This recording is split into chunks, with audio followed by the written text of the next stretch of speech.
Bonjour à tous et bienvenue sur Technapa, la Tech à Papa. Alors j'avais testé sur ma chaîne il y a quelques temps une solution pour pouvoir travailler à mon poste de peinture directement avec une lampe, style lampe pour écran d'ordinateur, pour éclairer le plan de travail. C'était une lampe de chez BenQ, c'était une solution qui me convenait, peut-être un petit peu cher il est vrai.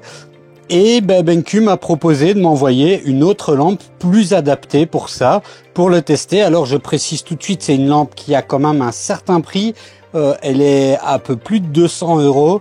Donc oui, c'est une lampe qui a un certain prix. Mais regardons ensemble pour voir si cette lampe peut convenir à cet usage, donc c'est-à-dire au poste de travail de peinture ou à d'autres usages. Voilà. Donc regardons ça ensemble. Alors, on voit tout de suite que la boîte est pas toute petite et je vais l'ouvrir par le dessus. Comme ceci. Une autre boîte qui, elle, est un petit peu plus classe. Alors, on va l'ouvrir. Ça, c'est pas mal. C'est la première fois que je vois ça. Souvent, on galère pour sortir ces trucs en frigolite. Et ici, on a un petit plastique avec une poignée pour pouvoir le retirer plus facilement. C'est pas mal pensé. Une fois ceci retiré, qu'est-ce qu'on a? On a donc un manuel. Alors avec une petite clé Allen. Bon, le manuel est en anglais. Il est assez clair. Il nous dit, enfin clair, oui, je pense. Il nous explique en gros comment l'assembler, comment l'utiliser. Ah, c'est en anglais, mais en fait, il y a à chaque fois une petite traduction en allemand et en français. Et la traduction semble correcte. Si elle a été faite avec Google Traduction, ils ont pris la peine de revérifier l'orthographe, manifestement. Alors, on voit qu'on a un pied qui est lourd. Ah ouais, il est lourd. Oh putain. Donc, on a un pied qui est très lourd.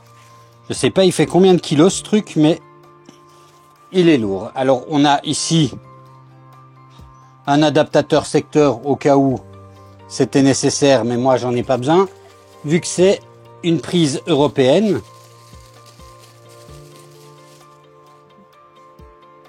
Donc, vous voyez, dans laquelle on va venir brancher le câble, j'imagine. On a la lampe qui a, voilà, le câble qui est ici, qui a un câble tressé. Donc, ça c'est pas mal. Et il vient se clipser dedans, ok. Et la lampe qui a un design un peu particulier quand même. Alors, moi ça me déplaît pas, mais il faut aimer le design. Je vais... Ouais, bon, allez, on s'en fout. On va déchirer le tout, ce sera plus simple. Voilà. Alors, donc la boîte est assez sobre en fait, il n'y a pas grand chose. Juste, on vient mettre ça ici dedans. Le pied est très très lourd.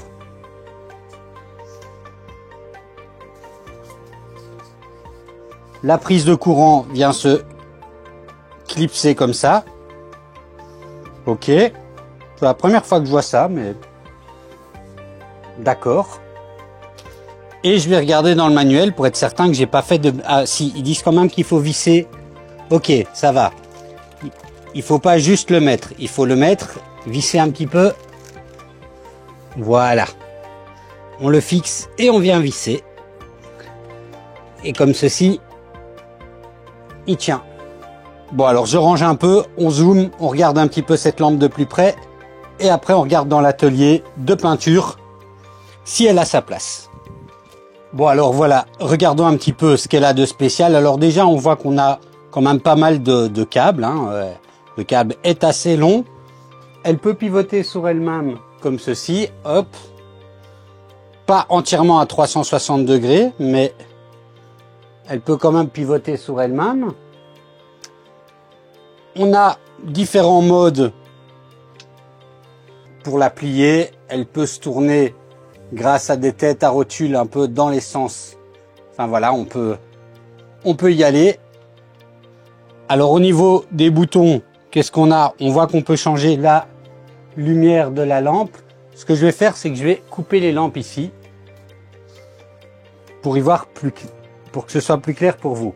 Donc voilà, ici, je vais le mettre dans cette position-là, par exemple. J'ai la force, hein, ici, plus sombre, plus clair. Je vais éteindre complètement la lumière pour voir ce que ça donne. Donc ici, elle est éteinte et je vais éteindre la lumière de l'atelier. Donc là, vous ne voyez plus grand-chose, a priori. Et si je l'allume, eh ben voilà, on a un espace de travail qui est blanc. En fait, on tape sur le petit anneau pour l'allumer et pour l'éteindre. Donc ça, c'est... Voilà, c'est plutôt facile. Un petit coup sur le petit anneau pour l'allumer et pour l'éteindre. Sur la molette, on vient changer la température. En fait, c'est pas la puissance, c'est la température. Ah non, c'est la puissance et la température. Si j'appuie, je change la température. Si je rappuie, je change la puissance dans la température que j'ai choisie. Donc ici, je suis en blanc froid et je vais mettre très éclairé. Et je retape pour l'allumer et je retape pour l'éteindre. Alors, on a aussi, si on appuie sur l'anneau métallique, vous voyez, ça devient vert ici. Je vais me rapprocher pour que vous puissiez voir. Si on appuie sur l'anneau métallique, je l'éteins. Si je reste appuyé, si j'appuie 2 fois, je le rallume. Si je reste appuyé, il va passer en mode rouge. Ici, vous voyez, le mode rouge, ça veut dire que il est en mode lecture. Si je reste appuyé encore, il va se mettre en mode lecture écran. Donc ça, c'est un mode automatique si on veut mettre ça au-dessus de l'écran pour ne pas se fatiguer les yeux. Alors moi, personnellement, ces modes-là, je crois pas que je les utiliserai. Je resterai en mode manuel et moi, j'aime bien quand la lampe, elle est blanc froide. Alors comme je vous dis, on peut orienter la lampe assez facilement, mais c'est quand même un peu dur. C'est du métal, mais ici, c'est du plastique. Et j'ai peur d'un petit peu trop appuyer. Non, ça a l'air solide, mais faites pas les bourrins quand même. Si jamais vous achetez cette lampe. Bon alors, l'avantage directement que je vois à cette lampe, c'est la place qu'elle prend sur le plan de travail, vu que finalement, on n'a pas un gros pied. En faisant ça, on peut monter quand même pas mal en hauteur et éclairer le plan de travail de manière quand même assez importante grâce à l'effet courbé comme ça. Et ça, ça c'est pas mal. Je vais quand même la placer dans l'atelier de peinture et on va voir si elle peut s'intégrer harmonieusement. Au niveau des choses que je trouve un petit peu moins positives, je pense quand même que le prix est un poil élevé. Je ne connais pas la qualité de toutes ces lampes de travail, mais je pense que le prix est un poil élevé. Hop, voilà, j'ai appuyé. Il faut prendre le pli. Hein.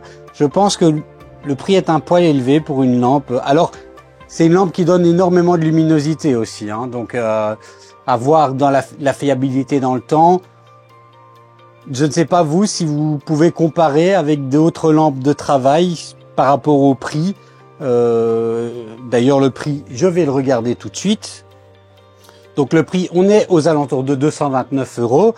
Alors, ce qu'il faut savoir, c'est que c'est une lampe, parmi les arguments qu'ils mettent en avant, c'est qu'on peut monter jusqu'à 1000 lux en mode lecture, hein, donc comme ça, en éclairage blanc. Il va être à peu près aux alentours de 500 lux en mode lecture d'écran. Ça, c'est si on se met dans le mode automatique. Donc, comme je disais, on reste appuyé 2 secondes. Il y a un capteur de luminosité, de la luminosité ambiante, qui va adapter la puissance à ce qui est correct pour nous. Donc en mode rouge, c'est si vous travaillez avec des papiers et tout ça, donc on aura une lumière bien blanche en mode automatique, je l'avais dit. Et donc si on reste appuyé 2 secondes, on va être en mode vert ici. qui lui va adapter la luminosité automatiquement pour à la pièce pour ne pas se fatiguer les yeux. Alors, ce qu'ils disent aussi, c'est que on peut avoir de la lumière qui va qui éclaire le bureau jusqu'à, je vais remettre en mode, voilà, qui éclaire le bureau jusqu'à 90 cm au-dessus. Ils disent que c'est 150% de plus que la plupart des lampes de bureau habituelles, d'accord. Et on peut également, hein, ici il y a un pied, mais on peut également utiliser un système de pieds qui se clip sur la table pour gagner encore plus de place. Alors je pense que ça doit être un accessoire parce que moi je ne l'ai pas trouvé dans la boîte, ou alors j'ai pas bien regardé. Mais donc voilà, au niveau des caractéristiques et de la découverte de cette lampe, je vais quand même maintenant l'installer dans l'atelier de peinture. Bon alors voilà, moi je trouve que ça va très très bien, hein, ça va même mieux qu'avec le système que j'avais mis avant. Ici, donc je vais l'éteindre, hop, juste une fois. On voit bien que, enfin je sais pas si vous le voyez bien, mais moi je vois bien que j'ai beaucoup moins, enfin la luminosité est bonne pour travailler avec, avec ceci. Alors moi je vais pas travailler en lumière chaude comme ceci, hein, je travaillerai toujours en lumière froide, mais si j'augmente au max, j'ai quand même une bonne luminosité sans être gêné grâce au fait que le pied est haut, sans être gêné du tout. Alors par exemple, je vais m'installer, hop, et je suis pas gêné du tout pour travailler, et je suis pas gêné non plus par la bande LED qui aurait pu m'aveugler, hein, c'est déjà arrivé, mais ici elle m'aveugle pas du tout. Si jamais je la mettais plus bas et qu'elle m'aveuglerait un peu, je pourrais simplement tourner un petit peu et ça resterait quand même encore assez clair. Alors là encore ici, hein, pour vous montrer dans l'atelier, je vais éteindre la lumière. Donc je vais d'abord éteindre ici, hop.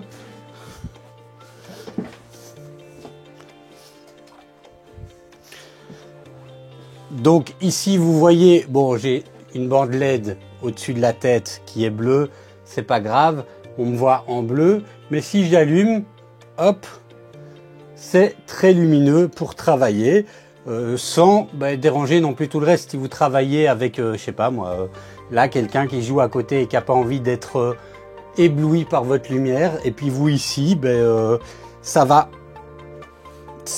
illumine votre espace de travail sans gêner les autres. Donc, elle fonctionne bien. De ce côté-là, il n'y a pas à dire. Reste à penser que le prix est quand même un peu élevé, même si elle a des caractéristiques qui sont très intéressantes, etc., etc. On les a vues. Je trouve que le prix est un peu élevé. Personnellement, je ne pense pas que j'aurais mis ce prix-là pour une lampe si j'avais dû l'acheter. Après maintenant, j'ai toujours trouvé plein de systèmes comme ceux-là, je ne sais pas si vous voyez, qui sont, alors ils fonctionnent, hein, mais voilà, il n'est pas aussi haut, c'est pas aussi ergonomique, donc peut-être qu'à l'usage, je me dirais, tiens, c'est mieux en fait de mettre un petit peu plus cher et d'avoir quelque chose de très ergonomique. Mais ça n'aurait pas été mon premier réflexe, je dois tout à fait l'avouer.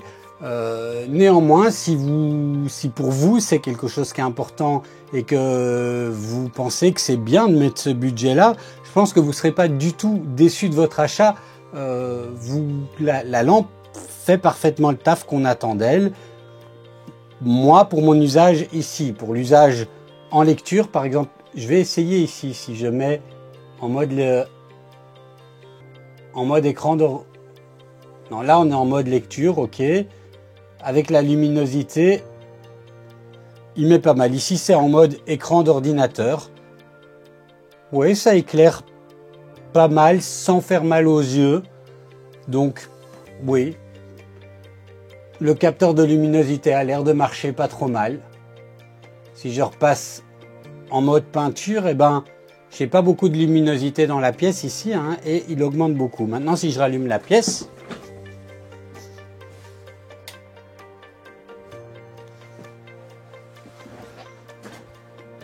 je ne sais pas s'il s'adapte, mais il devrait normalement.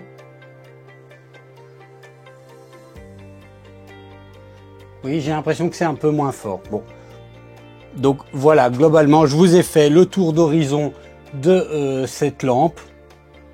Tirez-en les conclusions que vous voulez. Est-ce que c'est un produit adapté à vous ou non? C'est pas moi qui peux répondre à cette question. Vous avez vu ses forces, vous avez vu son principal défaut, hein, sa faiblesse principale qui est le prix. Je pense que à 150 ou 180 euros, on aurait un prix qui serait plus juste pour ce genre de lampe. Et voilà, si elle vous intéresse, il y a un lien en description. Et je vous dis à la prochaine. Ciao, ciao!